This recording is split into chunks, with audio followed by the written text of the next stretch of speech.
Hello my dear students, welcome to talking text books living no child behind. हम लोग ने अपना जो साउंड चैप्टर है राइट वो स्टार्ट किया हुआ है एंड हमने अब तक कैरेक्टरिस्टिक्स ऑफ साउंड के बारे में जितने हमने कैरेक्टरिस्टिक्स देखे हैं उन सभी को डिटेल में जो है स्टडी किया है। That is the frequency right, and we study about the amplitude, the quality और राइट इंटेंसिटी। ये सब चीज़ें हम लोगों ने स्टडी की हैं। उसके अलावा भी हम लोग बहुत सारी बातें जो है साउंड के बारे में स्टडी कर चुके हैं। लाइक हम लोगों ने ये पढ़ा हुआ है कि भाई लॉन्गिट्यूडिनल वेव की नेचर होती है राइट साउंड की, and we already studied that कि जो टू टाइप्स ऑफ वेव्स होती हैं depending on the vibration of particles की वो कौन से डायरेक्शन में वाइब्रेट करते हैं। तो उसके डिपेंड पे हमने दो वेव्स देखी हैं, कैरेक्टरिस्टिक्स देखे हैं। The number one is the longitudinal, the number second one is the transverse waves right. उसके अलावा भी हमने इलेक्ट्रोमैग्नेटिक और लॉन्गिट्यूडिनल वेव्स के बारे में स्टडी किया था right, mechanical and the electromagnetic. तो ये सब चीज़ें जो हम लोगों ने साउंड के बारे में अभी तक स्टडी की हैं उन्हीं को ही हम लोग क्या करेंगे, कंटिन्यू करेंगे। आज हम लोग मेनली फोकस करेंगे स्पीड ऑफ साउंड, किन किन मीडियम्स में कैसी होती है, किस में ज़्यादा होती है, किस में कम होती है, वो स्टडी करेंगे।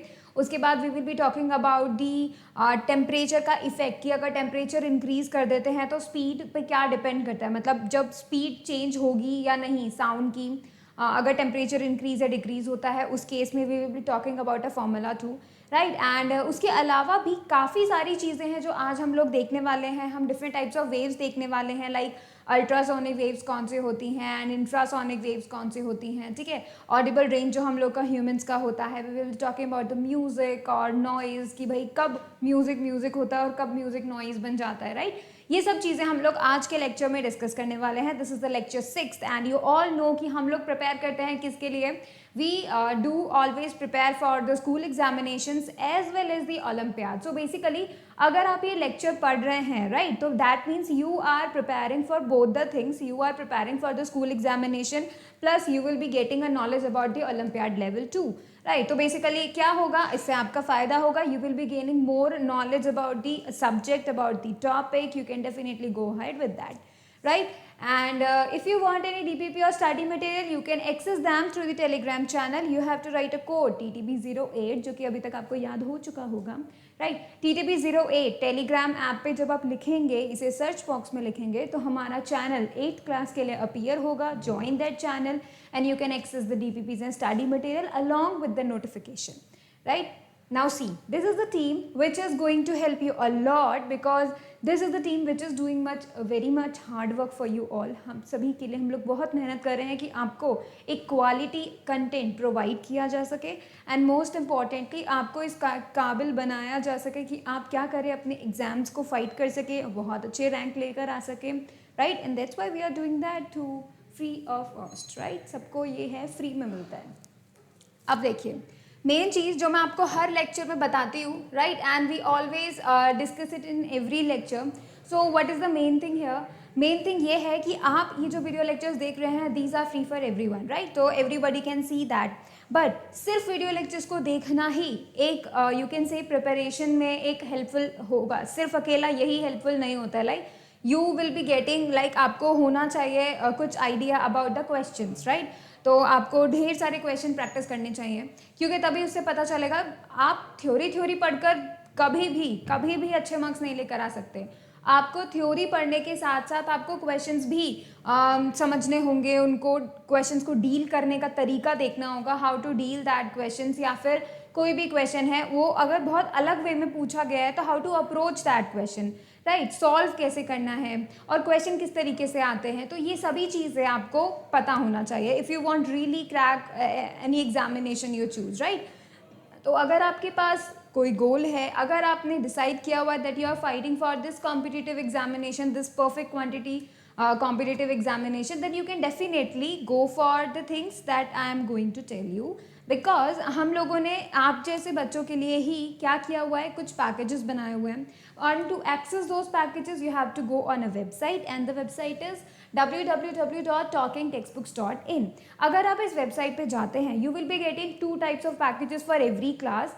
आपकी क्लास के लिए भी 2 तरीके के पैकेजेस हैं, ठीक है। और इसके अंदर जो पहला वाला पैकेज है, जो फुल पैकेज है, उसके अंदर उसका नाम फुली क्यों है, बिकॉज क्योंकि उसके अंदर आपको सभी चीज़ें मिलेगी, मतलब एक परफेक्ट गाइडेंस, एक जो चीज़ें नेसेसरी है एक बच्चे को एक्सेल करने के लिए किसी भी एग्ज़ाम में, राइट, किसी भी क्लास में अगर उसको टॉप करना है या फिर उसको अच्छा नंबर लेके आने हैं, तो डेफिनेटली उसको एक चीज़ें चाहिए होती है, कुछ मटेरियल नीडेड होता है, जैसे फॉर एग्जांपल स्टडी मटेरियल। ठीक है, तो सबसे मेन रिक्वायरमेंट यही है that you have the material first. ठीक है, आपके पास नॉलेज होना चाहिए कि मुझे ये पढ़ना है। ठीक है, एक सिलेबस होना चाहिए कि मुझे ये चीज़ें पढ़नी है, इस बार ये चीज़ें पूछी जानी चाहिए, तो एक बुक होना चाहिए उसके पास स्टडी मटेरियल होना चाहिए, राइट।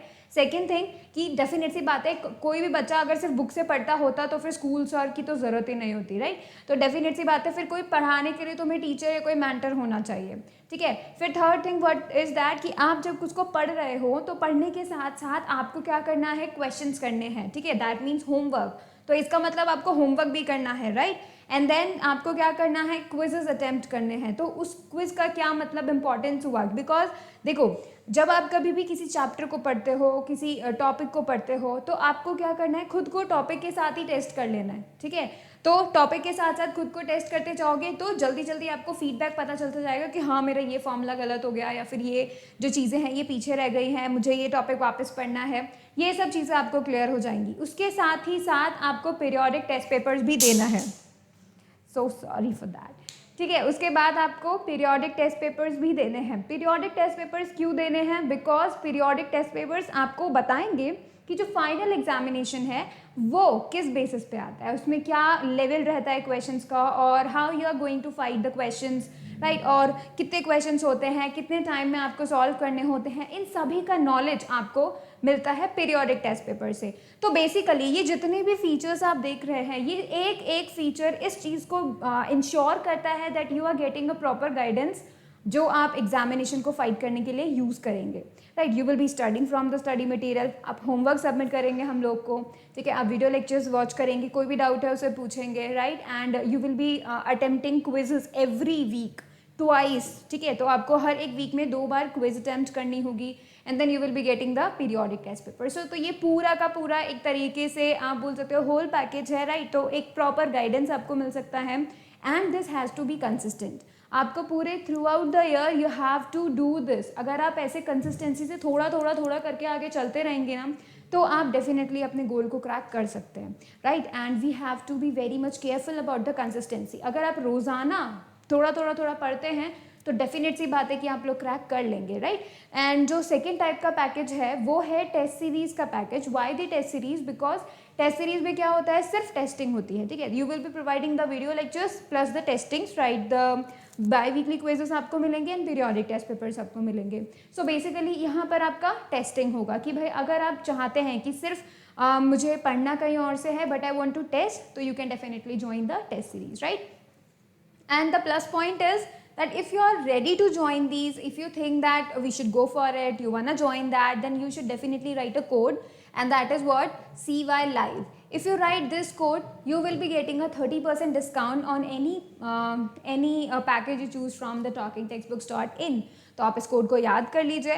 कहीं भी अगर आपको ऐसा लगता है कि भाई मुझे इस के बारे में जानना है कि किस तरीके से ये जो पैकेज है वो हेल्प करेगा मेरी स्टडीज़ को लेकर, या फिर किस तरीके से यहाँ पर डाउट सॉल्विंग का होगा सेशन, या फिर किस तरीके से मुझे स्टडी मटेरियल मिलेगा, if you have any query regarding anything these about these packages, obviously you can call us on a number, and the number is 919549041111, right.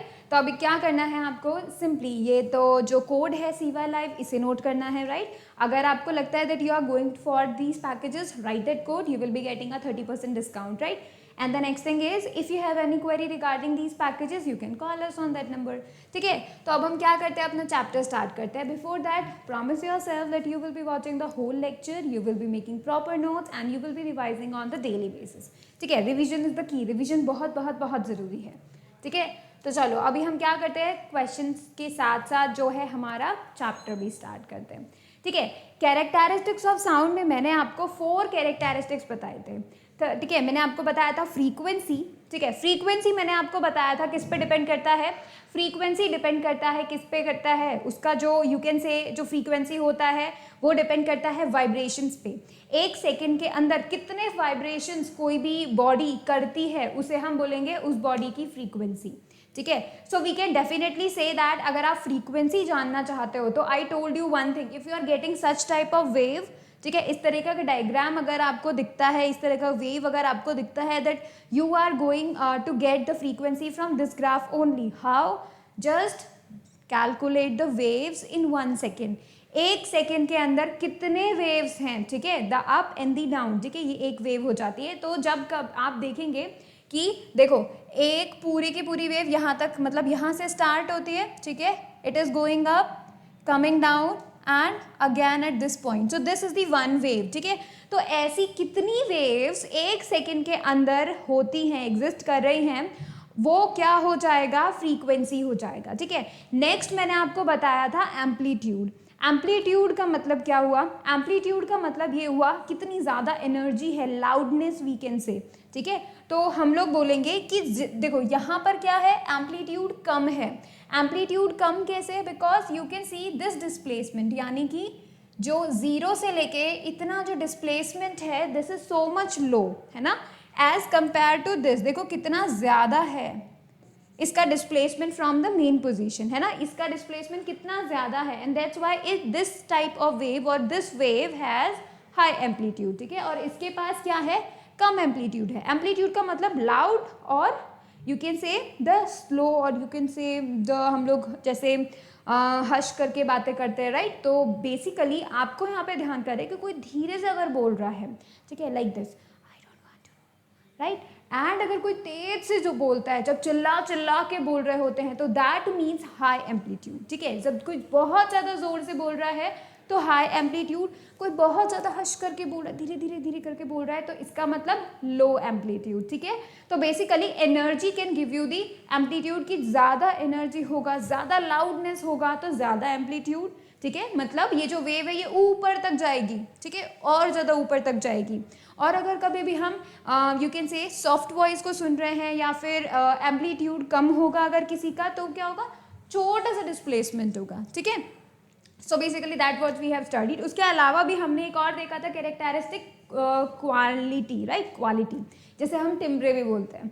तो देखो क्वालिटी का क्या होगा, क्वालिटी का मतलब कि भाई जस्ट लाइक कि तबला की जो साउंड है, ठीक है, एंड यू कैन से कि किसके लिए, गिटार की, ठीक है। तो अगर तबला की sound same to same amplitude and frequency, and अगर हम गिटार बजाते हैं same amplitude and same frequency, तब भी तुम पहचान जाओगे कि ये तबला की साउंड है और ये गिटार की साउंड है। The reason is the quality, ठीक है।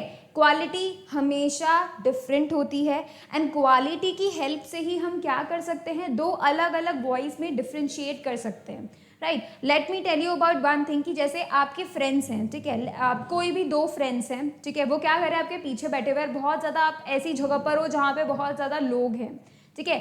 लेकिन अगर तुम्हारे जो दो फ्रेंड्स हैं, अगर वो तुम्हें आवाज़ लगाते हैं, तुम उन्हें नहीं देख पा रहे हो, ठीक है, लेकिन फिर भी अगर वो तुम्हें आवाज़ लगाते हैं, तुम पहचान जाओगे, अरे तो उसकी आवाज़ है, राइट। ये पहचान जाते हैं ना हम लोग। क्या रीज़न है कि हम पहचान जाते हैं, that is what, the quality. ये जो क्वालिटी होती है, ये दो अलग अलग वॉइसेस में डिफ्रेंशिएट करना हमें बताती है, क्योंकि हमेशा दो वॉइस डिफरेंट होंगी, ठीक है। May be it happens because at the same amplitude same frequency अगर हम रखें, उसके बावजूद भी वॉइस में डिफरेंस होता है, दैट इज द थिंग जो कि हमें क्वालिटी बताती है, ऑलराइट। फिर उसके बाद हमने अपनी फोर्थ कैरेक्टरिस्टिक्स पढ़ा था, right, and that was what, the intensity. So basically intensity आप देख रहे हैं यहाँ पे, है ना, यहाँ पे लिखा हुआ इंटेंसिटी। तो मैं आपको बता दूं कि ये जो इंटेंसिटी है ये किस पे डिपेंड करती है, एनर्जी पे डिपेंड करती है, राइट। इंटेंसिटी का मतलब क्या हुआ कि भाई एक यू कैन से एक एरिया में से कितनी ज़्यादा साउंड एनर्जी जा रही है पर second, that is the intensity, ठीक है। तो मतलब एक एरिया में लेट्स से 1 मीटर स्क्वायर का तुम एरिया ले लो, यहाँ से ऐसे लेट्स से साउंड जा रही है, this is the area which is totally perpendicular to the direction of the sound, ठीक है। This is the area and this is the direction of the sound coming in, right. तो इस area में से कितना साउंड बाहर जा रहा है, मतलब कितना साउंड की एनर्जी जा रही है पर second, that is the intensity. And the main thing is कि ये जो इंटेंसिटी होती है ये एक यू कैन से हम लोग बोल सकते हैं this is the objective quantity. Objective मैंने तुम्हें बताया था, देखो 2 तरीके के तुम्हारे एग्जाम्स होते हैं, ठीक है। नंबर 1 कैसा एग्जाम होता है, ऑब्जेक्टिव एग्जाम होता है। ऑब्जेक्टिव में क्या होता है, क्वेश्चन लिखा होता है और 4 ऑप्शंस होते हैं, ठीक है। तो तुम क्या करते हो, तुम्हारा ऑप्शन ए है तो तुम ए को टिक कर देते हो, right, that is the objective. अब तुम मुझे बताओ कि मान लो कि जैसे तुम्हारी क्लास में काफ़ी सारे बच्चे हैं, ठीक है, 30-40 बच्चे हैं, एग्ज़ाम हो रहा है, ऑब्जेक्टिव एग्ज़ाम हो रहा है, तो अगर ए आंसर राइट है, ठीक है, ए आंसर अगर राइट है तो इसका मतलब पूरी क्लास का ए आंसर ही राइट होना चाहिए, यानी कि वो जो आंसर है that should be same for every single kid, ठीक है, वही करेक्ट आंसर होना चाहिए। अगर किसी ने डी लगा दिया तो उसका इनकरेक्ट मान लेंगे, सही बात है, दैट इज द ऑब्जेक्टिव। लेकिन दूसरा तरीके का एग्जाम होता है जो जनरली स्कूल्स में होता है, वो क्या होता है, सब्जेक्टिव।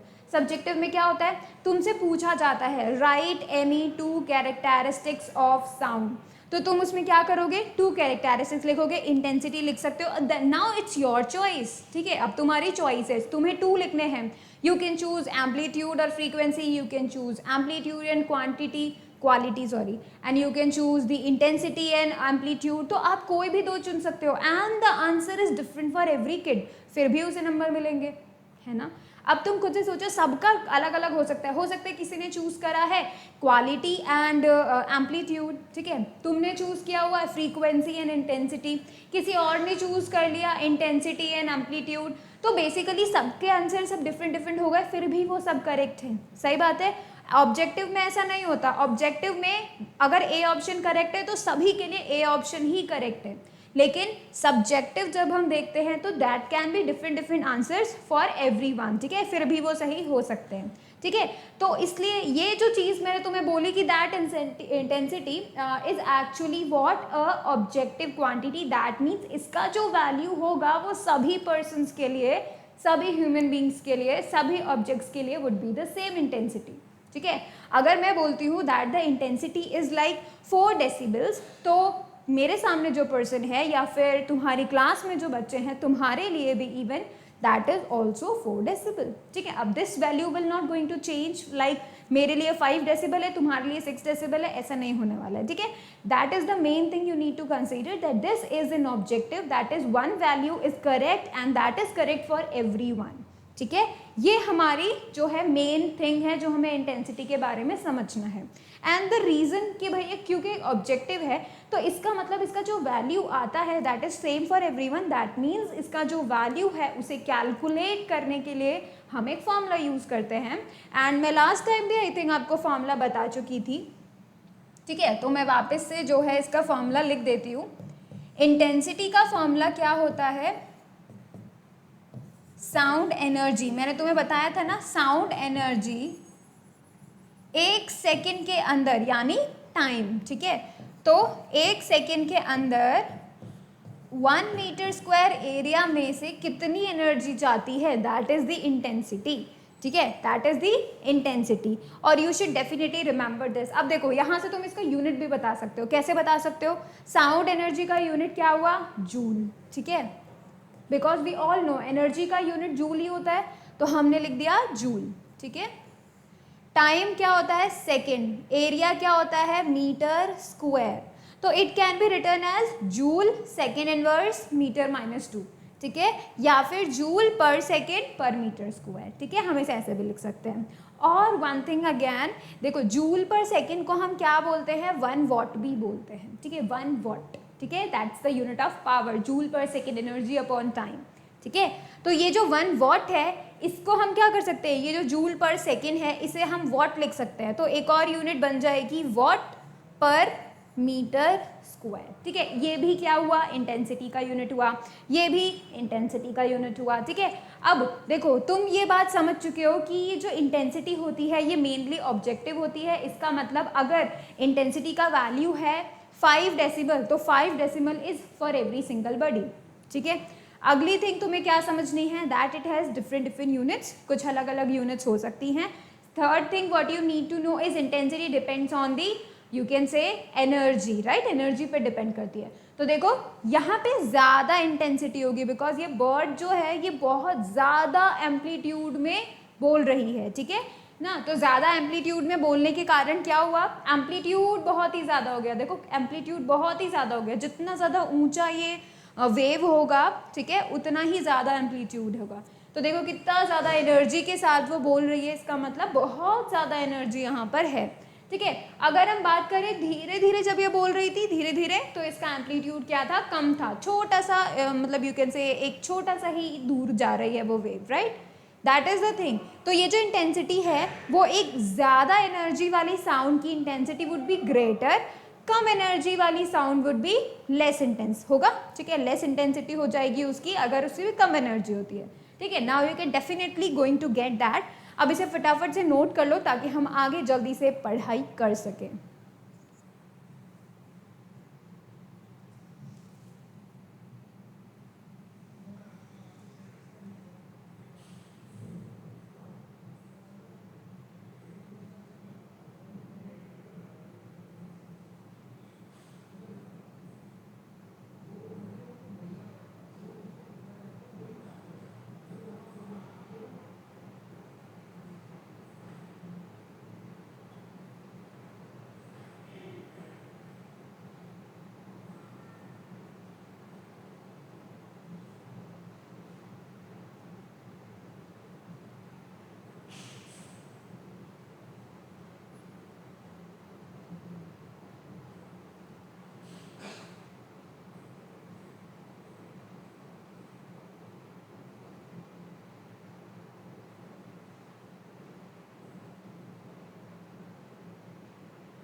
ठीक है, तो अब हम बढ़े आगे फटाफट से।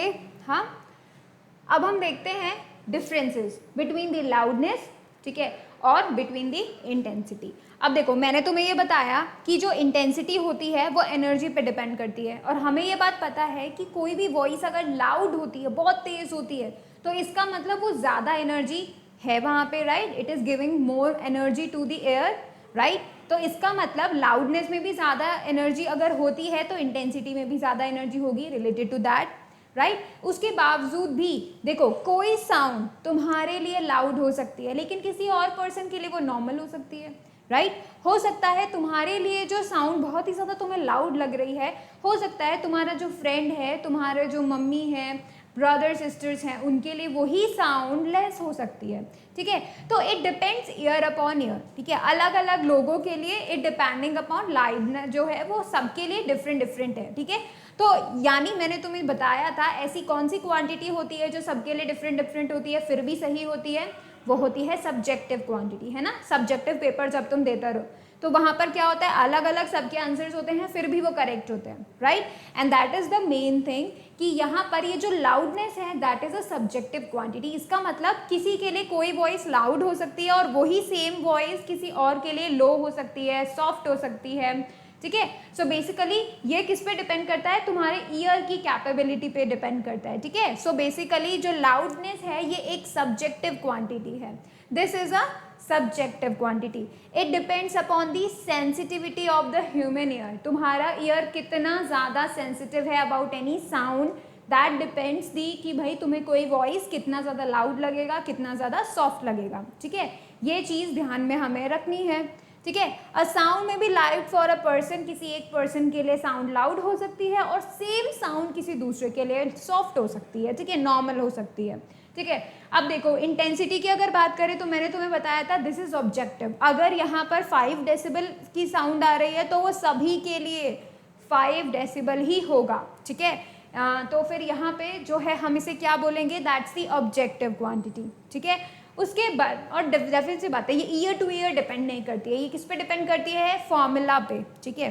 जो साउंड का सोर्स है, कितना एनर्जी इनपुट आ रहा है, एरिया में से कितना एनर्जी जा रही है पर second, that is giving you the intensity. This does not depend on the ear, this depend on the source, energy, right, area, time, that depends on this, ठीक है. तो that's why it is the objective quantity.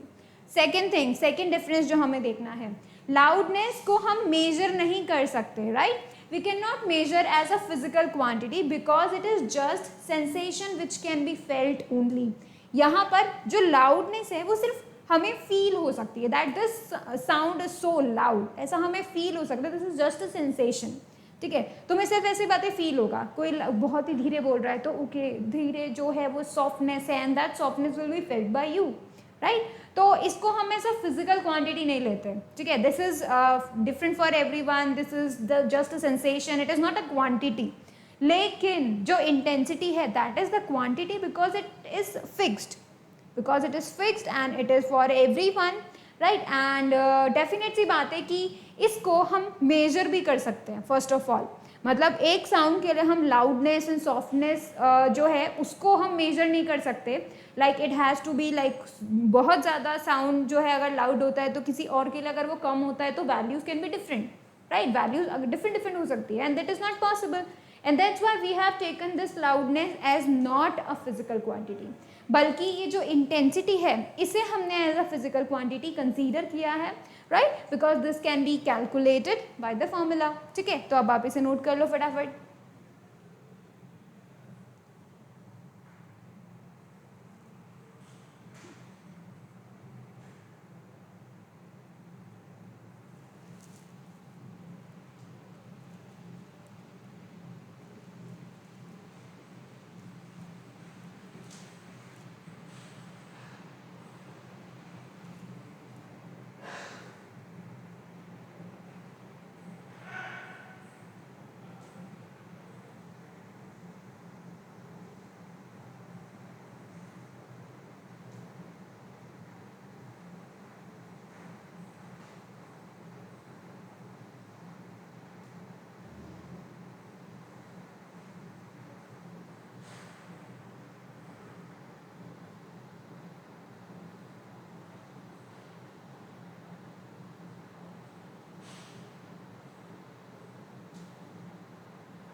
Alright, now let's move on to the measurement of intensity of sound. How to measure it, ठीक है. और जब हम measure करते भी हैं तो हम किस unit में करते हैं, how you are going to check that, ठीक है.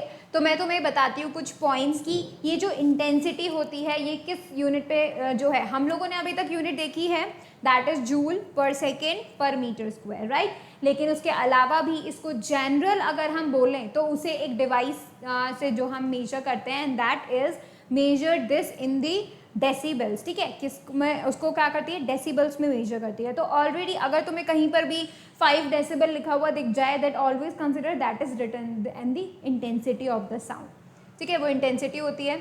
अब देखो ये हमें क्या बताता है, this intensity tells you the pressure level, ठीक है. It signifies the sound pressure level. वो एक्चुअली में ये बताती है कि अगर एक एरिया में से कितनी ज़्यादा एनर्जी जा रही है तो इसका मतलब उस एरिया पे कितना ज़्यादा प्रेशर लेवल वो क्रिएट कर सकती है, right. That is the main thing and what you need to do this कि अगर तुम्हें बताया जा रहा है ज़्यादा प्रेशर लेवल अगर है दैट मीन्स ज़्यादा इंटेंसिटी, राइट. हम लोग जो ह्यूमन का एज यू कैन सी कि जो उसका रेंज है, हियरिंग रेंज है, वो भी जो है इस प्रेशर लेवल को सिग्निफाई कर सकता है, ठीक है. अब देखो ह्यूमन ईयर जो है नॉर्मल अगर हम बात करें, जनरल अगर हम बात करें तो वो क्या करता है, वो 10 डेसिबल से लेके 180 डेसिबल्स तक की साउंड को पिक कर सकता है. पिक करने का मतलब हियर कर सकता है, ठीक है. उनको अज्यूम कर सकता है या फिर उनको सुन सकता है, ठीक है. तो बेसिकली अगर हम ह्यूमन ईयर की बात करते हैं तो ह्यूमन ईयर क्या कर सकता है, 10 डेसिबल से लेके 180 डेसिबल तक की साउंड को, यानी you can see the intensity of the sound, ठीक है. तो मतलब 10 डेसिबल से लेके 180 डेसिबल तक की इंटेंसिटी ऑफ साउंड को वो क्या कर सकता है, फील कर सकता है, राइट, और पिक कर सकता है. यू कैन मतलब वो वहाँ पे सेंसेशन उसे पता चल जाएगी that there is some sound, ठीक है.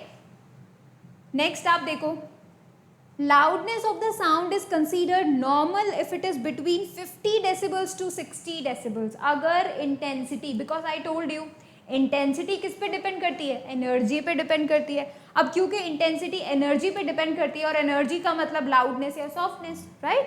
तो we can definitely say that कि अगर कोई साउंड जो कि लाउडनेस है एंड उस लाउडनेस को हम नॉर्मल कंसीडर करते हैं, कब?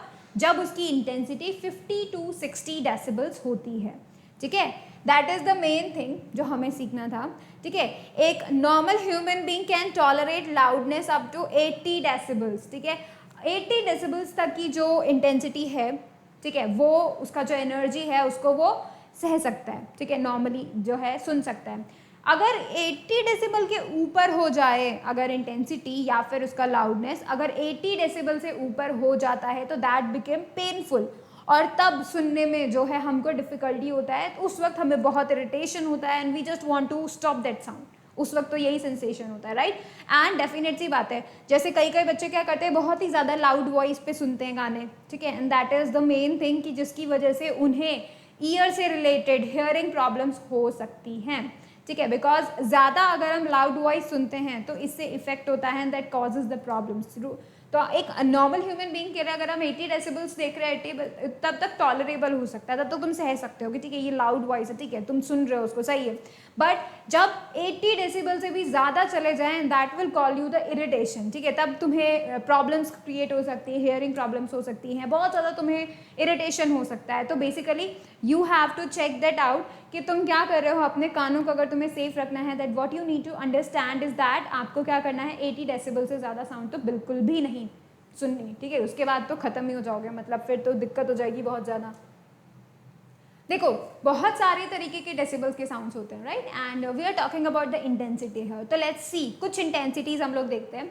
जैसे आप देखो रेंज यहाँ पे कितना है, रेंज है 140 से लेके and it is decreasing up to the 0। Let's see 0 किसकी इंटेंसिटी होती है। देखो dropping pin, minimum audible sound, अगर हम एक पिन ड्रॉप करते हैं, ठीक है, क्लास में बोला जाता है ना पिन ड्रॉप साइलेंस, तो पिन ड्रॉप साइलेंस का मतलब क्या होता है, इसका मतलब अगर पिन हम गिराएं उसकी आवाज़ भी आनी चाहिए, इतना साइलेंस होना चाहिए, ठीक है। तो जब कभी भी तुम्हारे टीचर बोले that you have to maintain a pin drop silence, that means you have to keep quiet as possible, ठीक है। अब देखो ये जो पिन ड्रॉपिंग पिन है, मतलब जब हम पिन को गिराते हैं तो कितना साउंड आता है, दैट इज ऑलमोस्ट 0 डेसिबल, ठीक है। एंड यू कैन डेफिनेटली सी, तभी तो हमें पता ही नहीं चलता ड्रॉप, हम लोगों ने क्या बोला, हमारा रेंज क्या होता है, हमारा रेंज मेनली क्या होता है 50 to 180 डेसिबल्स होता है, राइट। एंड अगर देखो 0 है, इसका मतलब हम तो इस पिन का सुन ही नहीं पाएंगे, हमें तो पता ही नहीं चलेगा दैट वो गिरी कि नहीं, क्योंकि इसका इंटेंसिटी बहुत ही कम होता है। नाउ यू कैन से 10 लीव्स रसलिंग, लीव्स रसलिंग हमें थोड़ी बहुत सुनाई देती है and that is the 10 decimal, ठीक है, so we can definitely get that. Recording studio, recording studio में कितना डेसिबल्स तक का साउंड होता है, 20 डेसिबल्स तक की इंटेंसिटी वहाँ पर प्रेजेंट होती है, ठीक है। सॉफ्ट विस्पर, व्हेन वी से इन समवन्स ईयर, ठीक है, जब हम सॉफ्टली विस्परिंग कर रहे होते हैं तो वो ऑलमोस्ट 30 डेसिबल्स होती है उसका इंटेंसिटी, ठीक है। Normal conversation when we just talking normally to everyone, उसका हमें ऑलमोस्ट 50 डेसिबल साउंड लेवल होता है, ठीक है। अब देखो जब हम वैक्यूम क्लीनर यूज करते हैं तो थोड़ा सा लाउडनेस आ जाती है ना, वैक्यूम क्लीनर के लिए थोड़ा सा लाउडनेस आ जाती है, that's why it can say the 60 decibels. Motorcycle या फिर कार, इनका जो साउंड होता है that is up to the 80 decibels, now it is increasing, है ना। और ये जो ऊपर वाली जो है ना, ये काफ़ी यू कैन से इरिटेटिंग होती हैं, जनरली मोस्टली सभी लोगों के लिए इरिटेटिंग होती है। Like you can say the diesel lorry, इसका साउंड देखो 90 डेसिबल। हैवी हैमरिंग मशीन, वो धड़ धड़ धड़ धड़ वाली जो होती है मशीन, एंड उसकी आप साउंड देखो 110 डेसिबल, मतलब ये थोड़ी हमको बहुत ही इरिटेबल लगेगी कि हमको नहीं सुननी है, just stop that sound, right. तो मतलब वो इतना ज़्यादा जो है उसकी इंटेंसिटी बढ़ती जा रही है। पुलिस कार सायरन, ठीक है, ये है 120 decibel. Pop concert you can definitely say 130 decibel and jet at take off वो होता है सबसे ज़्यादा 140 डेसिबल। तो इसका मतलब आप देख सकते हो कि भाई कितने ज़्यादा वेराइटी ऑफ यू कैन से इंटेंसिटीज़ आसपास एग्जिस्ट करती है, राइट। एंड इनको याद करने की ज़रूरत नहीं है, ठीक है, ये आपके जनरल नॉलेज के लिए था, जस्ट फॉर नोइंग कि भाई कब कितना इंटेंसिटी तुम्हें मिल सकता है वॉइस का, ठीक है। अब देखो जो स्पीड ऑफ साउंड होती है, ठीक है, डेफिनेटली साउंड अगर ट्रैवल कर रही है from one place to another during some time interval, तो डेफिनेट सी बात है उसका कुछ ना कुछ स्पीड होगा, right? Distance divided by time, it will be getting you the speed. तो साउंड की जो स्पीड होती है वो हम बोलते हैं 3 तरीके के मीडियम में साउंड ट्रैवल करती है। It travels in the solid, it travels in the liquid, it travels in the air, right? And that is the main thing कि जब वो इन तीनों में ट्रैवल करेगी तो सबसे ज़्यादा फास्टेस्ट वो किस में ट्रैवल करेगी, ठीक है, सबसे ज़्यादा स्लोवेस्ट वो किस में ट्रैवल करेगी। Let's talk about that. तो देखो यहाँ पर हम देख सकते हैं दिस इज द सॉलिड, ठीक है, this is representing solid, this representing liquid and this is representing you can say gas, alright? अब देखो ध्यान से, ये है सॉलिड का स्ट्रक्चर, ठीक है। सॉलिड के अंदर जो वेलोसिटी होती है दैट इज द ग्रेटेस्ट, ठीक है। तो मतलब यू कैन से कि जो साउंड है वो बहुत ज़्यादा तेज़ी से सॉलिड्स के अंदर से ट्रैवल हो सकती है। फिर हम बात करते हैं लिक्विड की। तो लिक्विड में अगर हम बात करें तो क्या हो सकता है, जो साउंड का स्पीड है वो लिटिल बिट स्लो होगा from the solids but it is still faster. और अगर हम एयर की बात करें, बिकॉज एयर के अंदर पार्टिकल्स बहुत दूर दूर रहते हैं, तो मतलब वाइब्रेशन करने के लिए उसको दूर तक जाना पड़ेगा, तब जाके वो क्या करेगा, दूसरे पार्टिकल को वाइब्रेशन दे सकता है। तो इसका मतलब इसमें थोड़ा स्लो प्रोसेस होता है। सबसे ज़्यादा यू कैन से फास्टेस्ट स्पीड किस में होती है, सॉलिड्स के अंदर, दैन लिक्विड्स के अंदर, एंड दैन सबसे स्लोवेस्ट स्पीड साउंड की किस में होती है, गैस में, ठीक है। उसके बावजूद भी सोचो, घर पे क्या होता है, मम्मी ने बुलाया और तुम्हें तुरंत सुन जाता है, मम्मी ने कुछ बोला तुरंत सुन जाता है, राइट? सोचो अगर कितना कम टाइम लग रहा है, तो सॉलिड्स में से तो और भी कम टाइम लगता होगा साउंड को ट्रैवल करने में, है ना। अब देखो अगर हम बात करें तो रीज़न क्या होता है, ठीक है, रीज़न क्या होता है। अगर हम सॉलिड्स की बात करें तो सॉलिड्स में सारे के सारे पार्टिकल्स बहुत ही कॉम्पैक्टली पैक्ड होते हैं, बहुत ही कम जगह पे बहुत सारे पार्टिकल्स होते हैं। तो अगर एक पार्टिकल को एनर्जी मिलती है, ठीक है, साउंड एनर्जी मिली उसको, तो उसे एनर्जी मिली and it will start vibrating, वो क्या करेगा, वाइब्रेशन स्टार्ट करेगा, बिकॉज उसे एनर्जी मिल गई है, राइट? एनर्जी मिलते ही वो वाइब्रेशन स्टार्ट करेगा, to and fro vibration start करेगा, एंड इस टू एंड फ्रो में के चक्कर में क्या होगा, वो अपने अगल बगल वालों से यानी अपने नेबरिंग पार्टिकल से जाके कोलाइड कर जाएगा। जब वो कोलाइड करेगा तो अपनी एनर्जी अपने नेबर को दे देगा और खुद जो है और एनर्जी ले लेगा, राइट? एंड ये जो एनर्जी अब जो नेबरिंग पार्टिकल को मिल गई, अब उसको एनर्जी मिल गई तो वो वाइब्रेट करेगा जोर जोर से। एंड क्योंकि ये सारे के सारे पार्टिकल्स बहुत बहुत पास में हैं, तो ये प्रोसेस बहुत जल्दी हो जाता है। मतलब ये पासिंग ऑफ का गेम जो है ना, बहुत जल्दी हो जाता है, बिकॉज सब पास में ही है, जल्दी से जल्दी बस उसको पास ऑन करना है एनर्जी। लेकिन लिक्विड के केस में थोड़ा सा धीरे हो जाएगा, क्यों? क्योंकि मॉलिक्यूल्स खुद ही इधर उधर भागते रहते हैं, आराम से जाएंगे, थोड़ा सा दूर रह जाते हैं। तो अगर कोई पार्टिकल वाइब्रेट कर रहा है जोर से, तो उसे थोड़ा लंबा डिस्टेंस ट्रैवल करना पड़ेगा to give that the vibration और you can say energy to the neighbouring particle, ठीक है। और एयर के केस के अंदर तो बहुत ही ज़्यादा दूर पार्टिकल्स होते हैं, तो इसका मतलब उसको बहुत ज़्यादा दूर तक ट्रैवल करना पड़ेगा ताकि वो अपने नेबरिंग पार्टिकल को दे सके। नेबर पार्टिकल ही बहुत ज़्यादा दूर हो जाता है, तो उस तक एनर्जी भेजने के लिए उसको थोड़ा ज़्यादा देर लगती है, टाइम लगता है। And that's why we can say that कि एयर वाले जो मीडियम हैं, ठीक है, गैसियस जो मीडियम हैं, उनके अंदर जो स्पीड का साउंड है that is so much less in comparison to the solids and the liquids, ठीक है। तो चलो अब इसे फटाफट से नोट करो।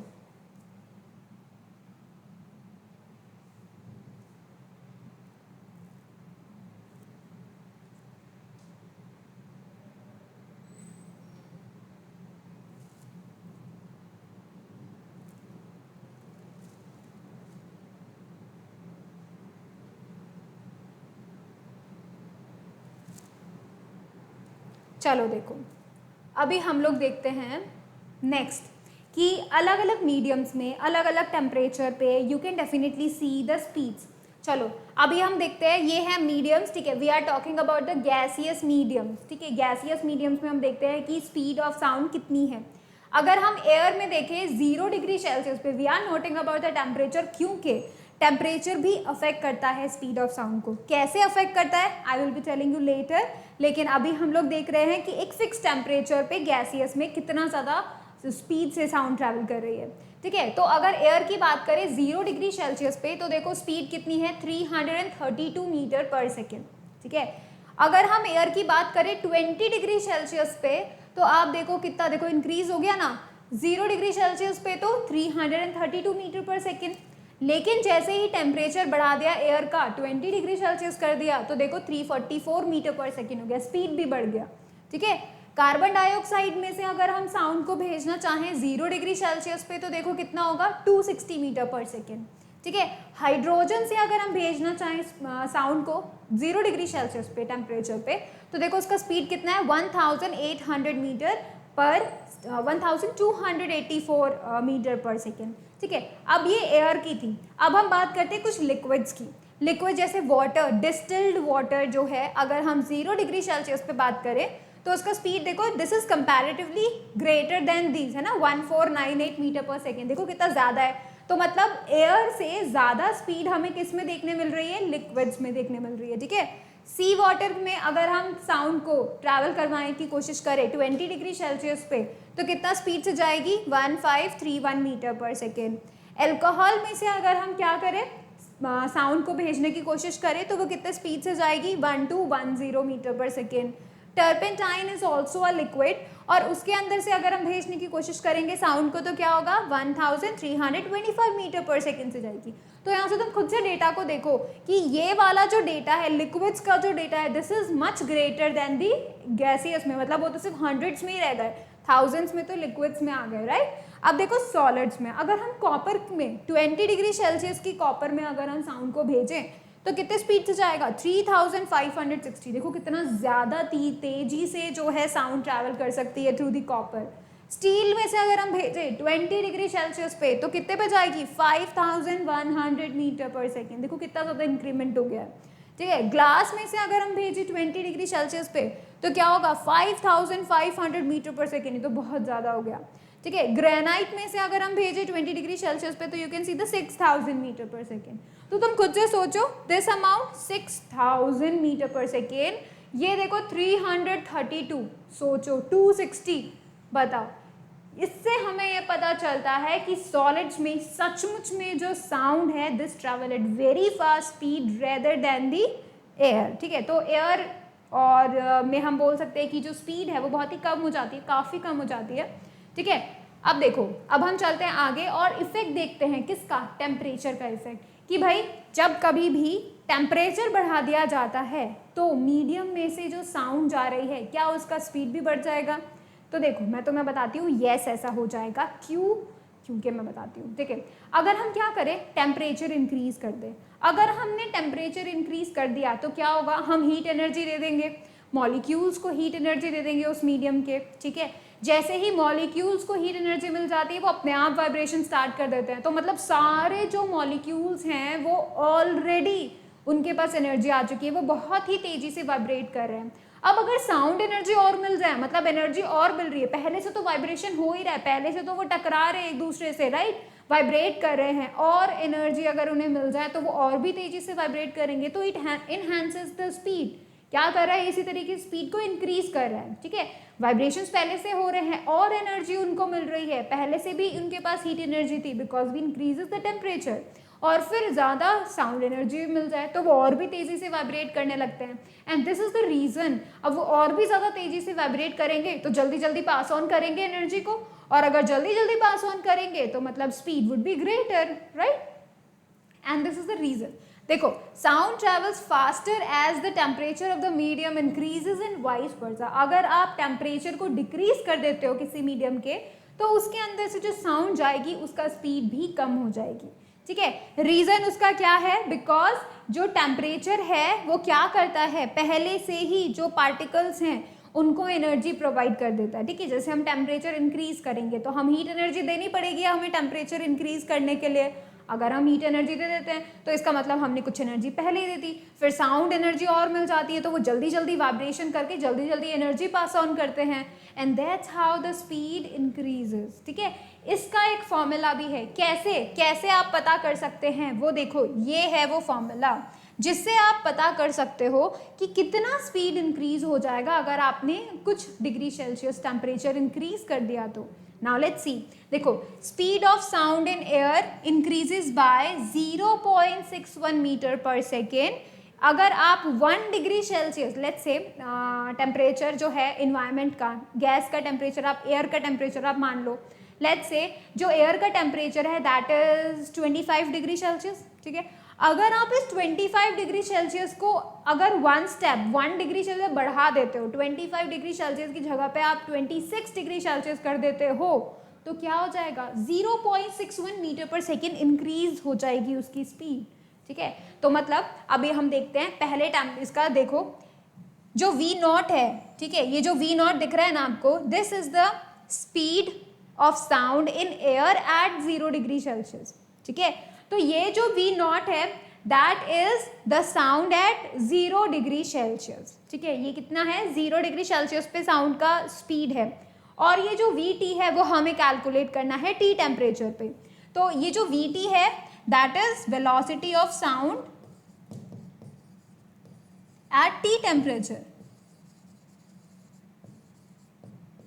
ठीक है। T डिग्री सेल्सियस पे Vt उसका स्पीड है साउंड का, ठीक है। और 0 डिग्री सेल्सियस पे जो स्पीड है वो V0 का वैल्यू है, ठीक है। और उसके बाद हम क्या करें, 0.61 मल्टीप्लाइड बाय द टेम्परेचर जितना हमने इंक्रीज किया है, ठीक है। अब देखो, अब हम क्या करते हैं, क्वेश्चन करते ताकि तुम्हें पता चल जाए किस तरीके से हम लोग कैलकुलेट कर सकते हैं। तो हम फटाफट से पहले इस एग्जाम्पल को समझेंगे कि अगर स्पीड ऑफ साउंड कितनी है, 330 मीटर पर सेकेंड है। मान लो कि एयर के अंदर यू कैन से 0 डिग्री सेल्सियस पे साउंड का स्पीड कितना है, 330 मीटर पर सेकेंड, ठीक है। और उसका जो स्पीड है वो कितना हो जाएगा, 25 डिग्री सेल्सियस पे कितना हो जाएगा, वो कितना हो जाएगा, 345 मीटर पर सेकेंड। तो देखो कितना इंक्रीज हुआ, 330 से 345 तक पहुंच गया। कब, जब टेम्परेचर 0 से 25 डिग्री सेल्सियस पहुंच गया। तो देखो 25 डिग्री जो सेल्सियस है वो इंक्रीमेंट हुआ टेम्परेचर में, और साथ ही साथ स्पीड में भी कितना इंक्रीमेंट हो गया, 15 degree Celsius, you can 15 metre per second, right. तो इतना इंक्रीमेंट हो गया, ठीक है। अब देखो ये जो स्पीड ऑफ साउंड है ना, अगर हम कांस्टेंट प्रेशर टेम्परेचर पे बात करें तो वो प्रेशर पे डिपेंड नहीं करती है, ठीक है। ये आपको समझना है, क्योंकि जब कभी भी कांस्टेंट टेम्परेचर होगा तो प्रेशर पे डिपेंड नहीं करेगा, राइट। अगर टेम्परेचर चेंज होता है तो that can not be the possible case. अब देखो हम एक क्वेश्चन करते हैं, इस क्वेश्चन को फटाफट से कॉपी में सॉल्व करो and then you can definitely doing it with me.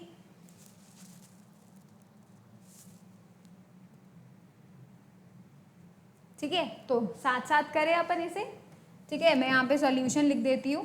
Calculate the speed of sound at 40 degree Celsius. Now let me tell you, 0 degree Celsius पे मतलब जो हमारा जो स्पीड ऑफ साउंड होगा एट 0 डिग्री सेल्सियस हमें चाहिए होगा, और वो कितना होगा, 330। हम लोग 330 वैल्यू ले रहे हैं, 330 metre per second. This is the approx one, ठीक है, अप्रॉक्स है ये। अब देखो यानी कि ये किसकी वैल्यू है, हमें किसका वैल्यू मिली है, V0 की वैल्यू मिली है, ठीक है। जो Vt है वो हमें कैलकुलेट करना है कि भाई Vt यानी यहाँ पर T कितना हो गया है, 40 डिग्री सेल्सियस हो गया है। तो T इक्वल्स टू कितना, 40 डिग्री सेल्सियस, ठीक है। हमें Vt बताना है, let's write the formula. Vt बराबर कितना हुआ, V0 प्लस 0.61T, ठीक है। अब Vt हमें कैलकुलेट करना है, V0 कितना है, 330, तो हमने यहाँ 330 लिख दिया, प्लस 0.61 इंटू 40, 0.61 इंटू 40, T का वैल्यू हमने 40 रख दिया, तो it would be like this, ठीक है। कैलकुलेट करो एंड टेल मी कि क्या हमारा सही आ रहा है। 330 प्लस 4 1 4, 4 6 24, ठीक है। तो इट शेड 244 हो गया है and we have gotting 24.4. So what we will be getting here is 5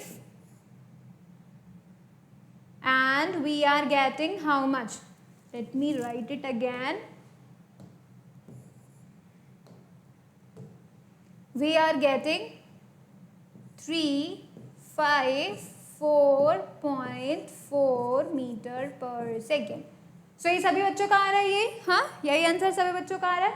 अगर हाँ तो ये आंसर बिल्कुल सही है, ठीक है। तो इस तरीके से हम पता कर सकते हैं, अगर हमें 0 डिग्री सेल्सियस पे स्पीड ऑफ साउंड पता है तो हम किसी और टेम्परेचर पे इजीली कैलकुलेट कर सकते हैं, ठीक है। ये चीज़ हमको ऑलरेडी पता चल गई, now you can calculate that, ठीक है, तो अब हम आगे चले फटाफट से। चलो अब हम रेंज ऑफ हियरिंग देखते हैं कि मतलब कोई भी पर्सन या फिर कोई भी एनिमल, कोई भी ह्यूमन ईयर, ह्यूमंस, राइट, तो वो कितने रेंज तक सुन सकते हैं। हाँ, we are talking about the frequency here, ठीक है। तो यहाँ पे देखो ह्यूमन ईयर क्या कर सकता है, 20 हर्ट्ज से 20 किलो हर्ट्ज तक की फ्रीक्वेंसी की रेंज को सुन सकता है, ठीक है। यहाँ पे आप क्या देखेंगे, यहाँ पे आप देखेंगे ये एक ह्यूमन ईयर की बात नहीं हो रही है, ये हो रही है जनरल नॉर्मल ह्यूमन बीइंग की बात हो रही है, ठीक है। तो मतलब हम लोग, हमारी जो सुनने की जो हमारी कैपेसिटी है, हम कौन कौन सी फ्रीक्वेंसीज को सुन सकते हैं, तो दैट इज 20 हर्ट्ज से लेके 20 किलो हर्ट्ज तक की रेंज में हम लोग सुन सकते हैं, ठीक है। I will be telling you कि अलग अलग लोगों के लिए अलग अलग हो सकती है, बिकॉज जैसे जैसे हमारी एज बढ़ती जाती है वैसे वैसे हमारे सुनने की रेंज क्या होती है, ये वाला फ्रीक्वेंसी वो कम होता जाता है, ठीक है। तो अगर हम नॉर्मल से बात करें, एवरेज अगर हम बात करें ह्यूमन पॉपुलेशन की, तब हम लोग बिल्कुल बोल सकते हैं कि 20 हर्ट्ज से 20 किलो हर्ट्ज तक की रेंज फ्रीक्वेंसी को वो सुन सकते हैं, हम सेंस कर सकते हैं, ठीक है। नेक्स्ट देखो, बच्चे जो होते हैं, छोटे छोटे बच्चे, उनका कितना रहता है, देखो 30 किलो हर्ट्ज तक रहता है, ठीक है। तो मतलब they can hear up to 30 kilohertz, देखो वो कितने ज़्यादा सुन सकते हैं बच्चे, सोचो कितना ज़्यादा उनका कितना कान सेंसिटिव होता है कि वो इस तरह की फ्रीक्वेंसी को भी जो है सेंस कर सकते हैं, ठीक है। अगला देखो, एल्डर्स जो बड़े लोग होते हैं, ठीक है, वो क्या करते हैं 10 to 12 किलो हर्ट्ज, देखो ये जो 20 अपर लिमिट है ना, वो अब उनकी सिर्फ 10 to 12 तक ही रह जाती है, मतलब वो 20 से ज़्यादा, यानी यू कैन से कि वो 12 से ज़्यादा वाली 13, 14 इतना किलो हर्ट्ज का फ्रीक्वेंसी की रेंज को नहीं सुन पाते हैं, ठीक है। तो एल्डर्स का जो अपर रेंज है, यानी ये जो 20 किलो हर्ट्ज है, वो कितना रह जाता है, 10 to 12 रह जाता है बस, ठीक है। तो मतलब जैसे जैसे हम एज होते जाते हैं वैसे वैसे हमारी सुनने की कैपेसिटी कम हो जाती है, हम कम फ्रीक्वेंसीज को सेंस कर पाते हैं सिर्फ, ठीक है। जो डॉग्स होते हैं उनकी जनरली अगर हम देखें तो वो सोचो 50 किलो हर्ट्ज तक सुन सकते हैं, मतलब वो अपर लिमिट पे चले गए। 50 किलो हर्ट्ज क्या हुआ, 20 से भी ऊपर हुआ, अपर लिमिट की बात करें तो they can sense up to the 50 kilohertz, ठीक है। इसी तरीके से जो बैट्स होते हैं, जिन्हें हम हिंदी में चमगादड़ बोलते हैं, तो ये जो बैट्स होते हैं ये 100 किलो हर्ट्ज तक सुन सकते हैं, सोचो कितना ज़्यादा अमाउंट है फ्रीक्वेंसी का, ये तो 100 किलो हर्ट्ज तक सुन सकते हैं, राइट। अब देखो जो एलिफेंट्स होते हैं, वेल्स होते हैं, वो कितने बड़े एनिमल्स होते हैं, right, they are in very much big in size. तो अगर हम बात करें उनके ईयर्स भी बड़े होते हैं, जो बड़े ईयर्स होते हैं ना वो छोटी से छोटी आवाज़ को सुन सकते हैं, तो देखो इनका जो फ्रीक्वेंसी है जो ये सुन सकते हैं वो 20 हर्ट्ज से भी कम होता है, सोचो इस 20 हर्ट्ज से भी कम जो हम सुन नहीं सकते वो सुन सकते हैं, राइट। तो ऐसा तुम लोग ध्यान से देख सकते हो, ठीक है। That was the things, right. अब हम देखते हैं वेव्स। अभी हमने फ्रीक्वेंसी की बात करी कि भाई इतने से इतना तक हम सुन सकते हैं, ठीक है, इतने से इतना तक ये लोग सुन सकते हैं, कुछ एनिमल सुन सकते हैं, कुछ ज़्यादा वॉइस सुन सकते हैं, कुछ कम वॉइस सुन सकते हैं। तो आपने एक बात ध्यान की कि जो बैट्स के ईयर होते हैं, डॉग्स के ईयर होते हैं, वो तो छोटे होते हैं। अब क्योंकि वो छोटे होते हैं तो वो बड़ी बड़ी फ्रीक्वेंसीज को सुन सकते हैं, लाइक 50 किलो हर्ट्ज को सुन सकते हैं, राइट, 100 किलो हर्ट्ज को सुन सकते हैं। और जिन एनिमल्स के कान बड़े बड़े होते हैं वो छोटी से छोटी आवाज़ को सुन सकते हैं, यानी कि 20 हर्ट्ज से भी लेस देन का वैल्यू की रेंज तक का साउंड सुन सकते हैं। तो सोचो कितना अपोजिट है ये, है ना। अब देखो हम 3 तरीके की वेव्स को कंसीडर करते हैं, और वो भी कैसे, फ्रीक्वेंसी पे बेस्ड, ठीक है। अगर हम रेंज की हम बात करते हैं तो देखो ऑडिबल वेव यानी कि हम जो सुन सकते हैं, ऐसा फ्रीक्वेंसी जो हम सुन सकते हैं, और वो क्या होता है 20 हर्ट्ज टू 20 किलो हर्ट्ज, ठीक है। The human ear is sensitive to the sound waves of frequency between 20 hertz to 20 kilohertz, ठीक है, 20 hertz to 20 kilohertz. This range is known as audible range, जो हमें सुनाई देती है, and that's why it is the audible range, ठीक है।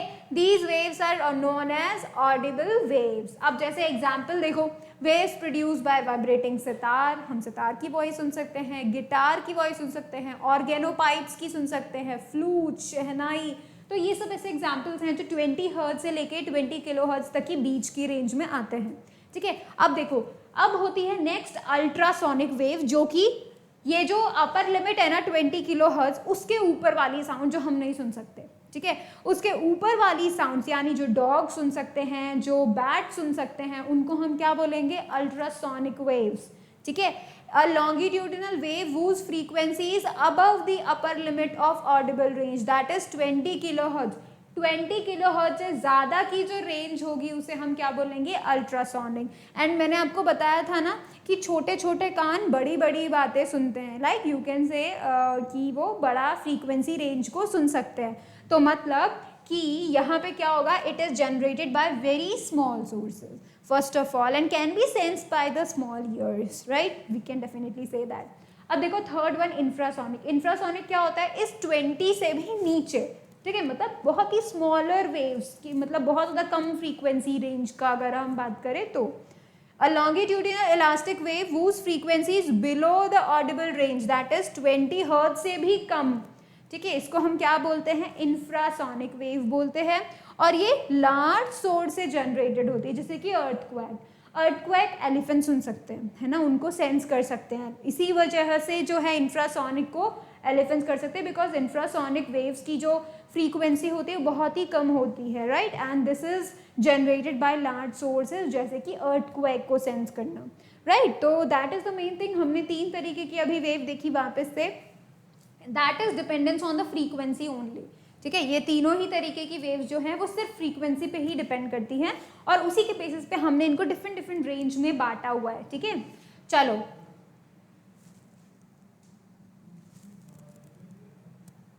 अब देखो, let's talk about the music and the noise, ठीक है। म्यूजिक का मतलब क्या होता है, देखो जितनी भी आवाज़ें तुम आसपास सुनते हो, हमारे ही ऑडिबल रेंज में जितनी भी आवाज़ें तुम सुनते हो, कुछ आवाज़ें म्यूजिक होती है और कुछ आवाज़ें यू कैन से नॉइज, ठीक है, definitely you can consider them. अब देखो म्यूजिक क्या होता है, म्यूजिक मतलब प्लीजेंट वॉइस, जो तुम्हें सुनने में बहुत मज़ा आए, सुनने में अच्छा लगे, that is what the music, ठीक है। तो वो जो म्यूजिक होता है वो एक प्लीजेंट साउंड होती है, ठीक है, कंटिन्यूस साउंड होती है, यूनिफॉर्म साउंड होती है, ठीक है। साथ ही साथ remember that regular and periodic vibrations की वजह से म्यूजिक जो है वो इवॉल्व होता है, प्रोड्यूस होता है, ठीक है। जैसे म्यूजिकल इंस्ट्रूमेंट्स है, इनका बहुत अच्छा एग्जाम्पल है। अब ध्यान रखो, अगर ये रेगुलर और पीरियोडिक वाइब्रेशंस नहीं होते हैं तो वो क्या बन जाती है, नॉइज बन जाती है, ठीक है। साथ ही साथ अब देखो, its sound level is usually between 10 decibel to 30 decibel, ठीक है। 10 से 30 डेसिबल्स तक का ही नॉइज को हम क्या बोल देते हैं, म्यूजिक बोलते हैं। अब तुम यहाँ ध्यान दो नॉइज के बारे में।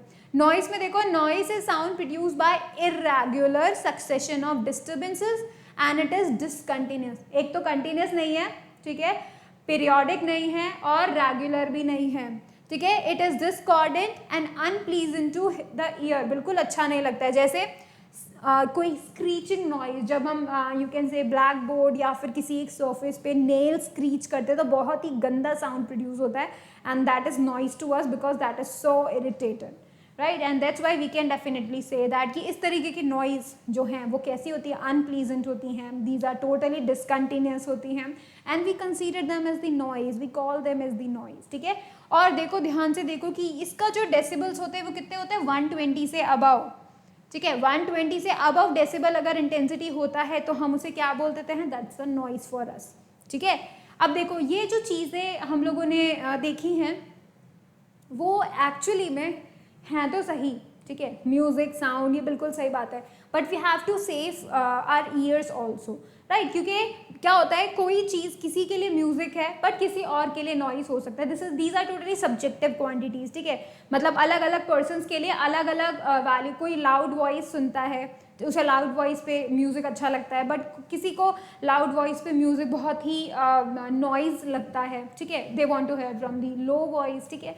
तो आपको ये बात ध्यान में रखनी है that these are the subjective, तुम्हें क्या चीज़ म्यूजिक पसंद है और तुम किस चीज़ को नॉइज कंसीडर करते हो, that depends on you, and ये डिफरेंट डिफरेंट हो सकता है एवरीबॉडी के लिए, ठीक है। अब देखो क्या होता है, हार्मफुल इफेक्ट्स क्या होते हैं, अगर हम नॉइज को ज़्यादा देर तक सुनते रहें तो we can definitely get very much harmful effects. Let's talk about them.